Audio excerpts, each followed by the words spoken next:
The Decades of Progress Bhutto. Policies of Zulfiqar Ali Bhutto, 1971 to 1977. Military reforms. He made major changes in the military officers and replaced Tikka Khan with Gul Hassan as Chief of Army Staff to get his intended support. He established Federal Security Force, FSF, but he misused it to get rid of opponents.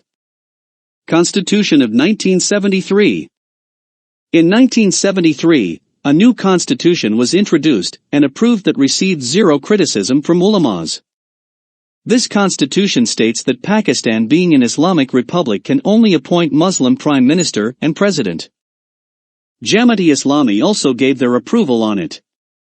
This constitution also countered the Punjab domination by stating seats in National Assembly, lower house, equal to population, and seats in Provincial Assembly, upper house, equal in provinces. Agricultural reforms. He introduced land reforms that halved the limits set by Ayub Khan. He also gave the first power to buy the land to tenants, but it was useless because they were not wealthy enough.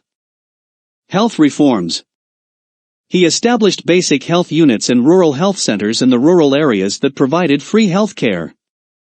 He made sure that medicines are affordable, which substandard medicines, as well as less investment by foreign companies. Industrial Revolution. During his reign, the inflation rate decreased by 25%. He localized the industries. However, there was a shortage of experts to run these industries. Education system. He introduced a free education system, but it failed because there was not any proper administration. During his time, the literacy rate did not improve much, but only 1%. Foreign policy.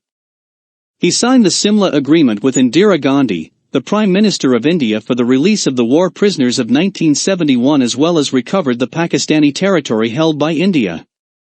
He pledged to recognize Bangladesh, as well as to do a Kashmir agreement to resolve the dispute and improve the relationship with India. In 1972, he visited the Soviet Union, and they decided to build a steel mill in Pakistan. Nuclear power. Bhutto is considered as the father of the atomic deterrence program in Pakistan. He established Pakistan Atomic Energy Commission long before the War of 1971. In 1974, when India demonstrated and tested its nuclear power, Bhutto sensed the urgency of the situation and considered India's nuclear test as the death of Pakistan. At that moment he pledged that Pakistani would eat grass, but will make the nuclear bomb to defend itself. At that moment he pledged that Pakistani would eat grass, but will make the nuclear bomb to defend itself.